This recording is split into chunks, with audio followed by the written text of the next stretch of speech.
Hi, everyone. My name is Rebecca Anderson, and I'm a graduate student in UNCW's MSN Nursing Educator program. As a requirement for the Nursing Educator program, we must complete 2 courses of what's called practicum, and these are our clinical requirements for the program. As part of the requirement for practicum, we have to do an educational-based innovation project focused on some kind of topic that's an educational need for a learning population, and we have to build a lecture for them and implement that lecture.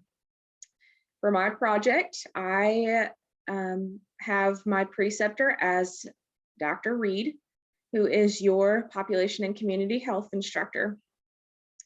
I am working along with her and have been working along with her this entire semester with my educational-based innovation project, which is monoclonal antibody therapy in COVID-19 patients. This topic is pertinent to you as population and community health students because it is a pandemic issue going on around the world and has been going on for the last almost 2 years now. It goes along with your epidemiology part of your course. And a lot of people don't know a whole lot about monoclonal antibody therapy. It is underused, both knowledge deficit in the medical community as well as in the regular community. Before we get started talking about monoclonal antibody therapy, I kind of wanted to give you a little bit more background as to why I chose this topic. I'm very passionate about it. Back in March of this year, my own mom was diagnosed with COVID-19. She had no previous high-risk factors to make her more likely to develop complications or a severe form of COVID. And everything was going fine for about a week or so. Once we hit about day 8 or day 9, we started to see respiratory complications in her, and she was hospitalized. During that time, she came very near to death and we almost lost her. My mom, for anybody that knows me, is my favorite person in this whole world. And it was very hard for me, both as a daughter and as a nurse, to watch what she was going through, to not be able to be there in the hospital with her, and to just wish that there was something that I could do for her to make her COVID better. When she had COVID, monoclonal antibody therapy was not available to her. We didn't have an infusion center here close by. We didn't really know anything about it, and we didn't know any better to look into an antibody treatment. If my mom had had monoclonal antibody therapy, she likely wouldn't have developed the respiratory complications, severe COVID, and had to be hospitalized for her COVID. Thankfully, today, she's doing much better and is 6 to 8 months out from her COVID. She does have some permanent respiratory complications from COVID, some scarring of her lungs. And I can't help but think that all of that could have been changed if she had had a monoclonal antibody therapy infusion. So I'm presenting this information to you today to spread the word about monoclonal antibody therapy, that you can get out to your family, your loved ones, your friends, your community, your patients. Because if one person can benefit from this and get this infusion therapy and not have to go through the complications and the severe COVID and everything that my family had went through, then I have done well in teaching you. I want to make someone else's life easier. So after this lecture is over, I challenge you to share this information with others to help someone else out. You can prevent other people from having severe COVID just by pushing them to get a monoclonal antibody therapy infusion. I'm going to share a PowerPoint with you, so I'm going to go ahead and share my screen and we're going to get started.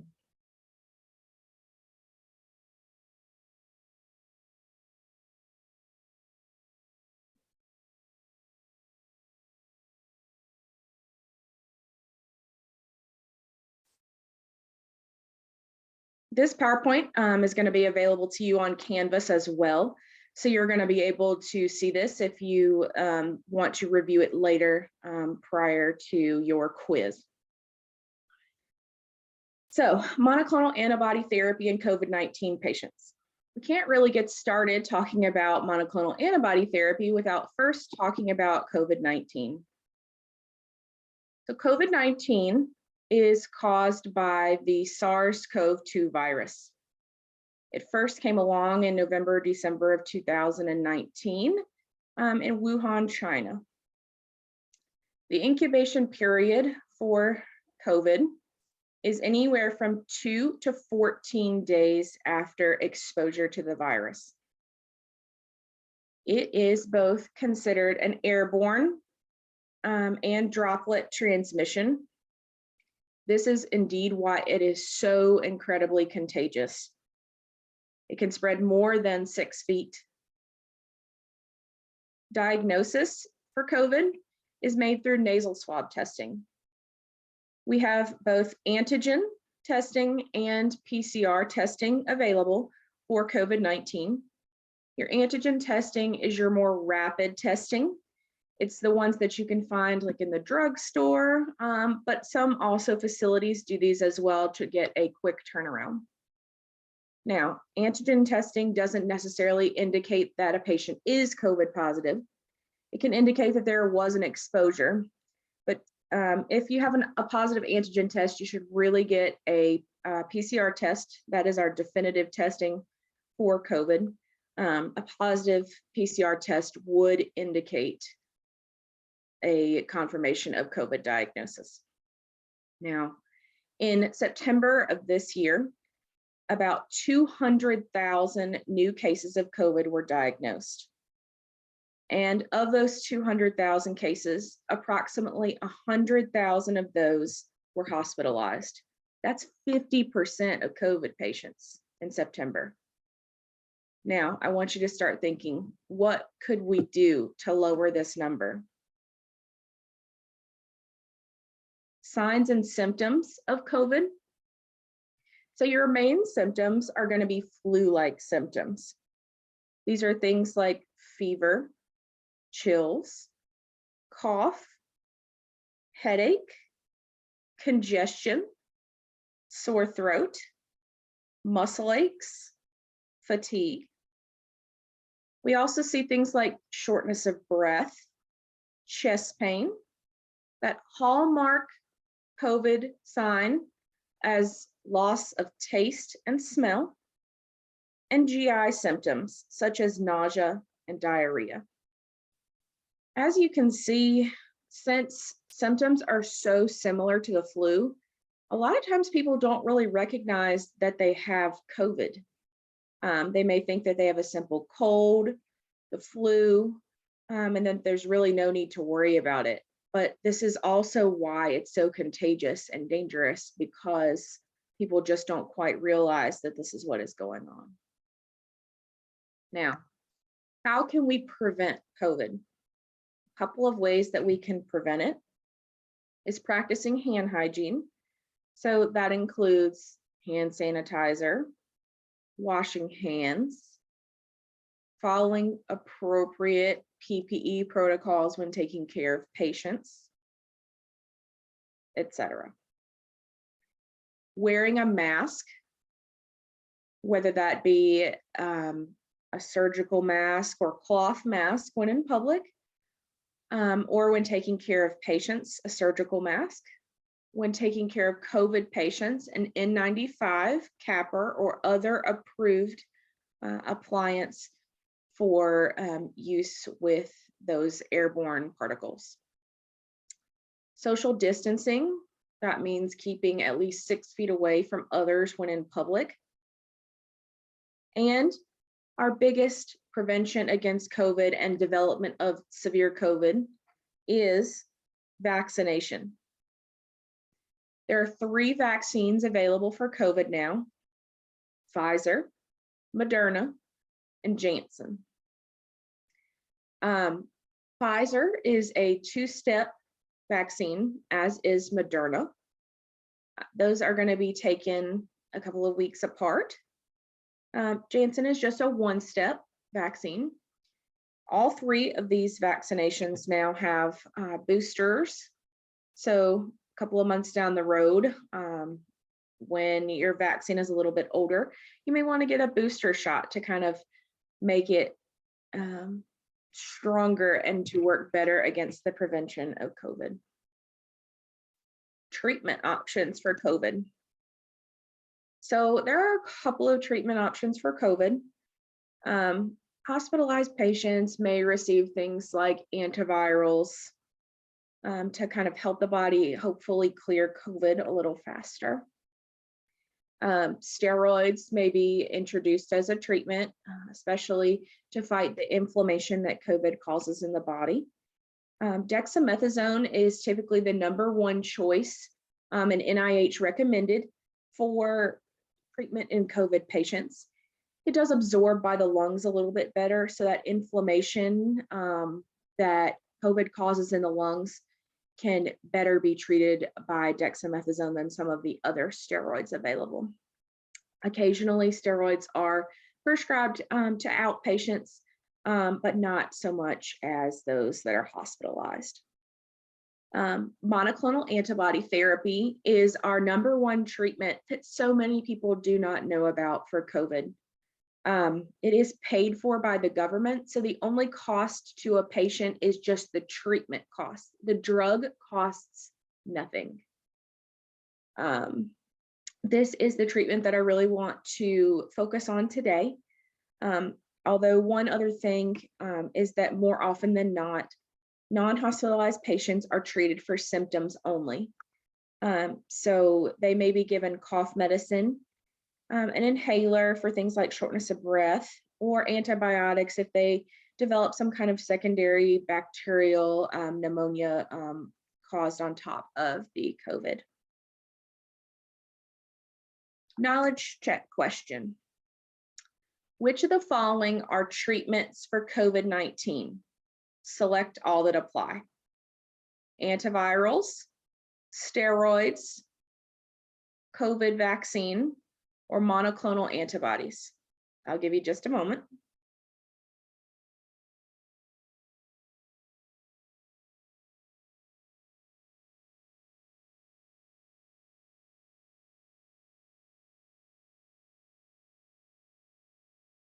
All right, do you have your answers? The answer is A, B, and D. Antivirals, steroids, and monoclonal antibodies are all treatments for COVID-19. The COVID vaccine is a preventative measure for COVID-19, not a treatment. Now, let's talk about monoclonal antibody therapy. What is monoclonal antibody therapy? Monoclonal antibody therapy is the use of antibodies that are man-made in the lab for treatment of COVID-19 patients. These are to be used in those with mild to moderate severity of disease. These antibodies mimic those antibodies that our bodies make against COVID. They add more antibodies to the fight. These antibodies go into the body and they bond to the spike protein found on the COVID virus, preventing the virus from being able to enter our cells. When the virus is unable to enter the cell, the virus cannot replicate. This drug is given in an outpatient setting only. It is not given to inpatient, hospitalized, admitted COVID patients. It is considered either an intravenous or subcutaneous drug. Now, here is a video to give you a little bit more information about monoclonal antibody therapy.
All right, so I hope you guys liked that video and that gave you a little bit more enlightenment about what monoclonal antibody therapy is.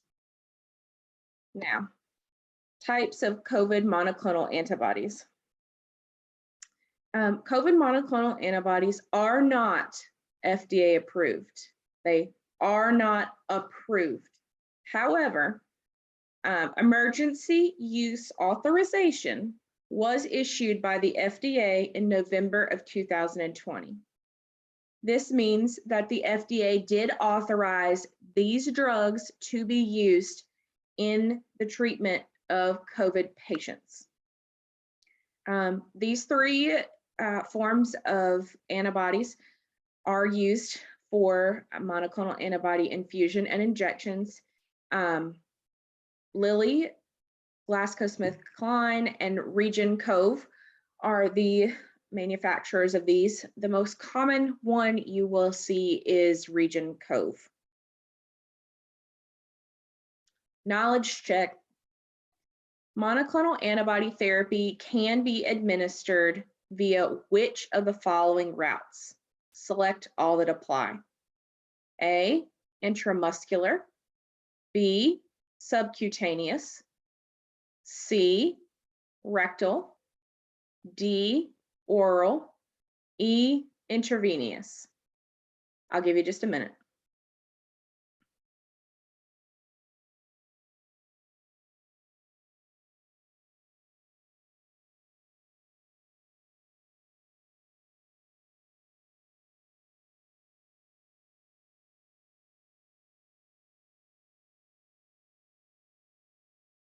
Okay, does everyone have their answers? The answer to this question is B and E. Subcutaneous and intravenous are the only two routes approved for use for monoclonal antibody therapy. Intramuscular, rectal, and oral are not currently routes to which this medication can be administered. Benefits of monoclonal antibody therapy.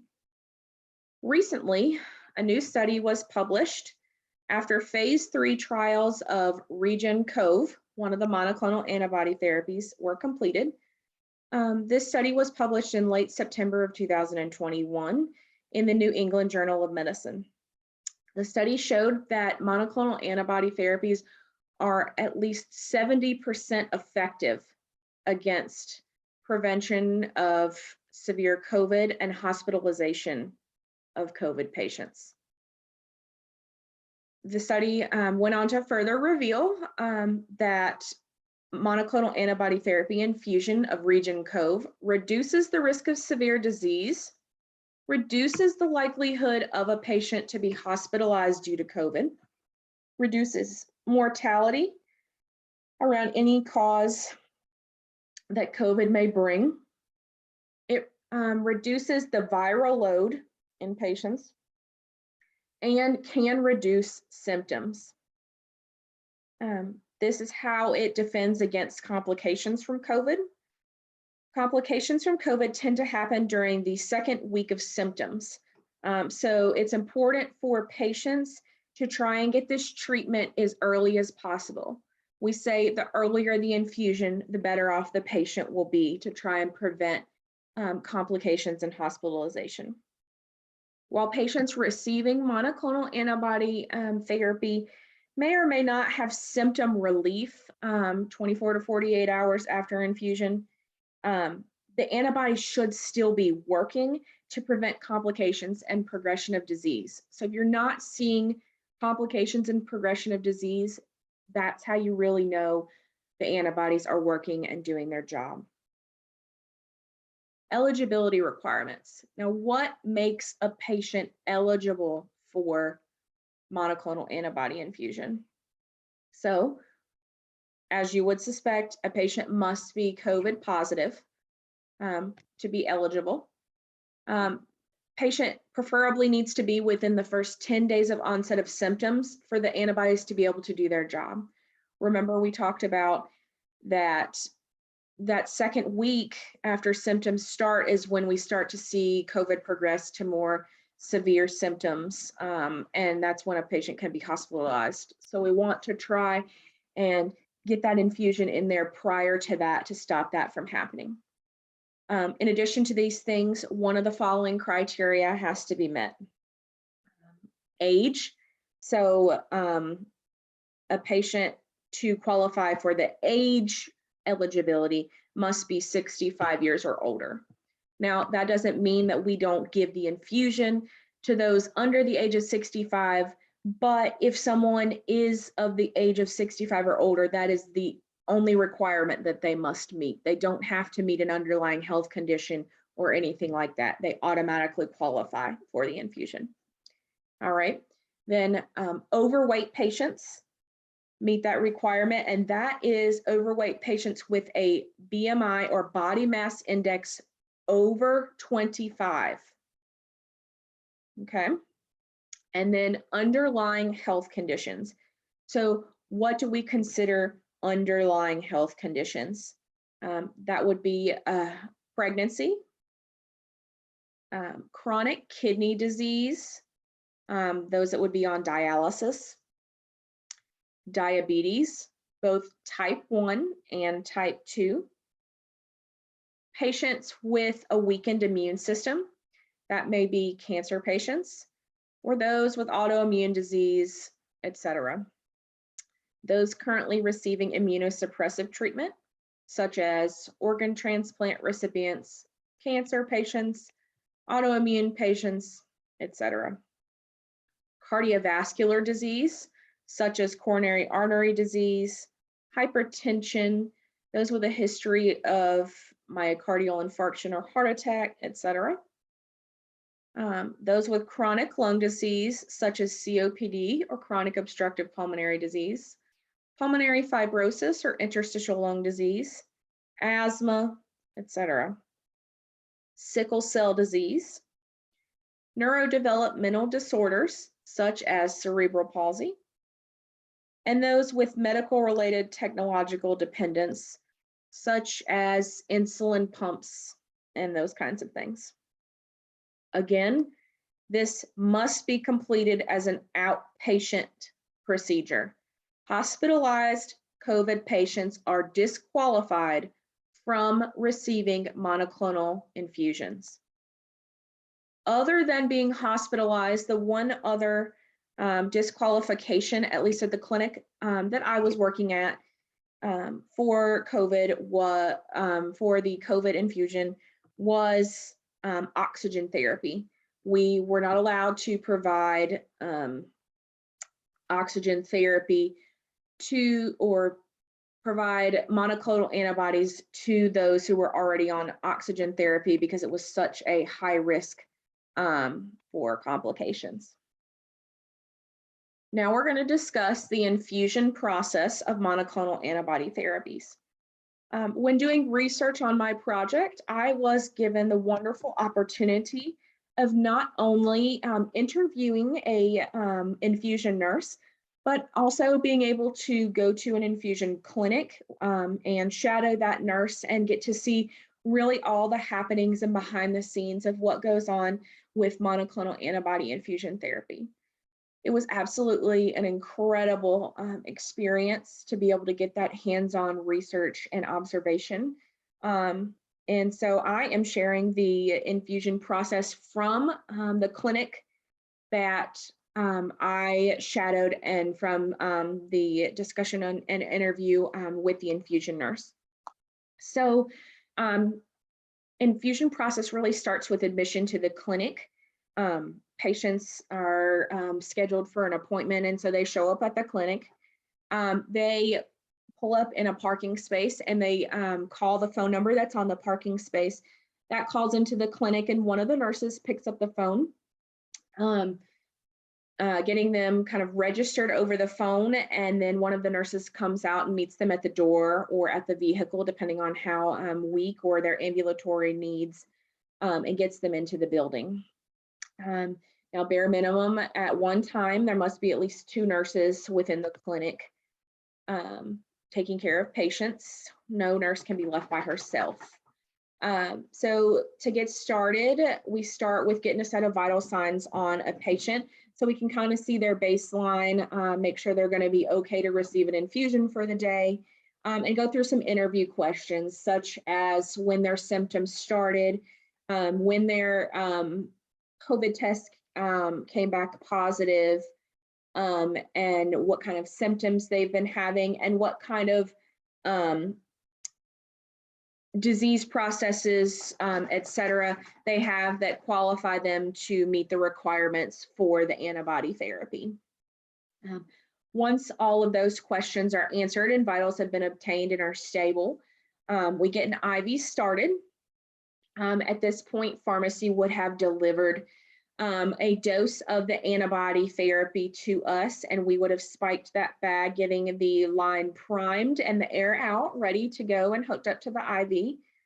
There really wasn't a preference as to where to place the IV in the patient. I know that the clinic that I was at didn't have IV pumps and had to run things based on drip rate. So obviously an anticubital IV would not be the most ideal place in a clinic that didn't have pumps, just because it would keep, a patient's going to keep lifting their arm and closing off that line and just making it take longer than it has to.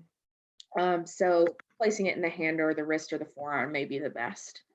Then we're going to get started with that infusion and getting everything scanned into the computer, verifying that the medication is what it is supposed to be, and verifying that the patient is who they say they are, all of that. Then we would hook up the patient to their IV infusion and get them started. At the clinic that I was working at, infusion time was minimum of 21 minutes. Following that 21-minute infusion time, infusion would be stopped and the line would be flushed to ensure that the patient got all of the infusion. At that point, the infusion is stopped and another set of vital signs would be taken to see how the patient is tolerating everything. And at that point, they enter the observation period. The observation period must last for 1 hour to observe for any type of allergic reaction or adverse effect in the patient. Once the hour is up, we get one last set of vital signs to ensure that the patient continues to be stable and is ready for discharge. Upon verification that the patient is stable, the discharge process would begin. And at that point, we would print their discharge paperwork and give them a handout all about the monoclonal antibody that they received in case that they have any questions. Now, the clinic that I had the opportunity to shadow at used Region Cove, which is the most common monoclonal antibody to be infused. And the Region Cove does have the option of being either infused intravenously or for patients that maybe we can't get an IV on or something else is going on. Subcutaneous injection is an option with the Region Cove. Knowledge check. Which of the following COVID positive patients would qualify for an antibody infusion? A 48-year-old patient who's admitted to the hospital. B, a 28-year-old patient with asthma. C, a 45-year-old patient with a BMI of 22. Or D, a 15-year-old patient with flu-like symptoms. I'll give you a minute.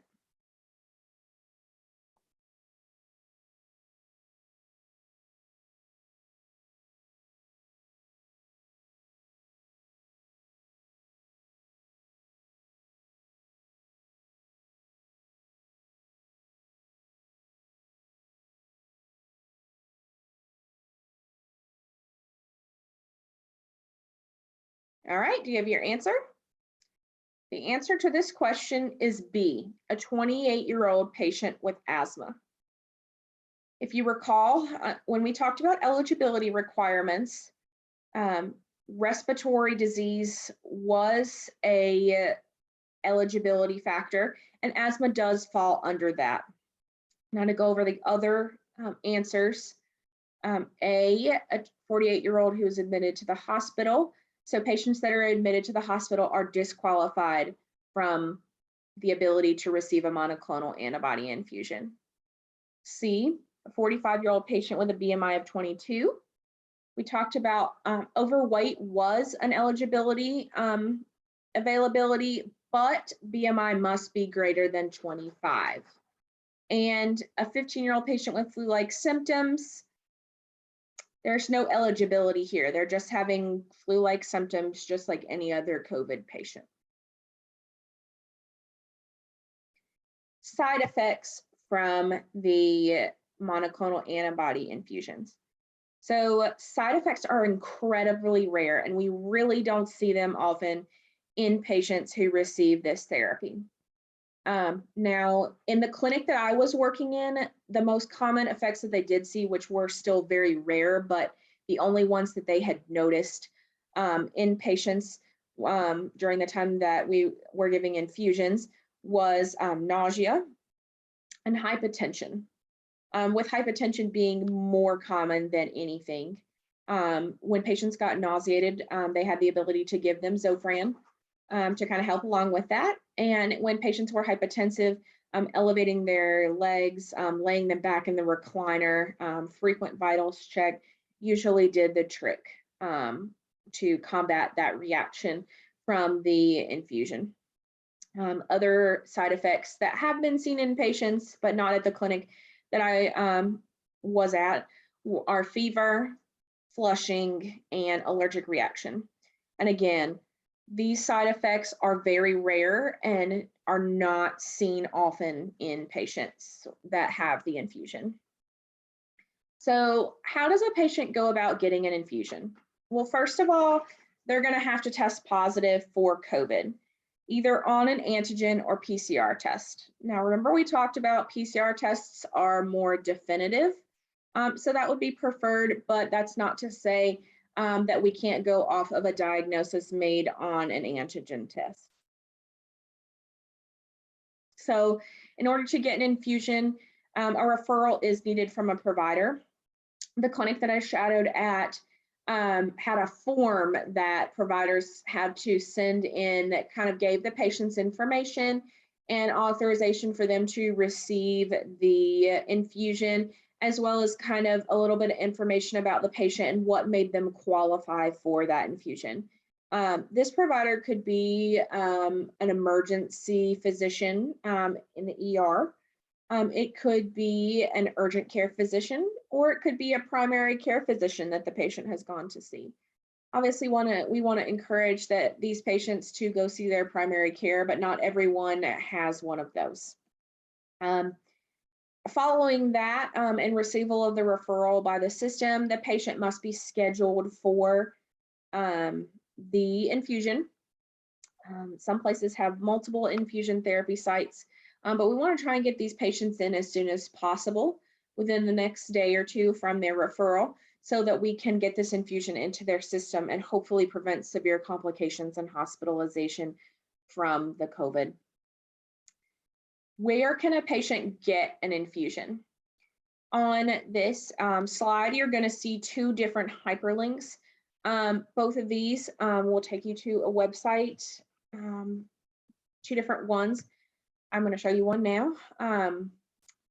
These websites, if you key in your location or your zip code, you can kind of locate where to find an infusion site in your area.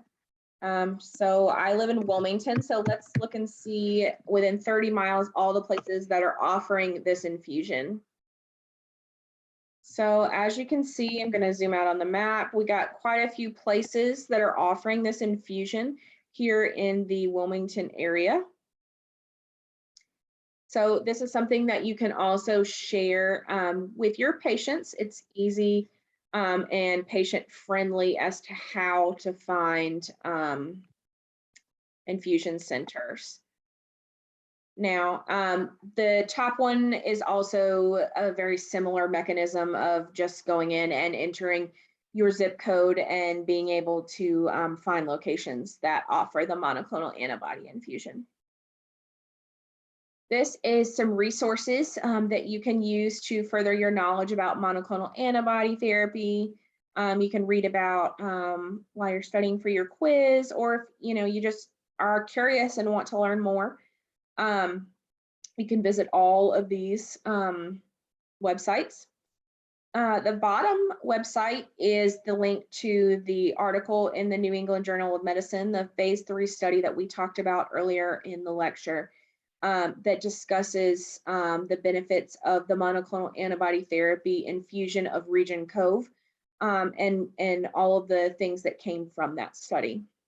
The Combat COVID link here is something that you can share with your patients or family members that have COVID. It's a really great, both for nurses and for patients, resource to learn more about the monoclonal antibody therapies. It kind of breaks it down, gives more information on COVID, and kind of gives patients information on how they can obtain that infusion and what they need to do.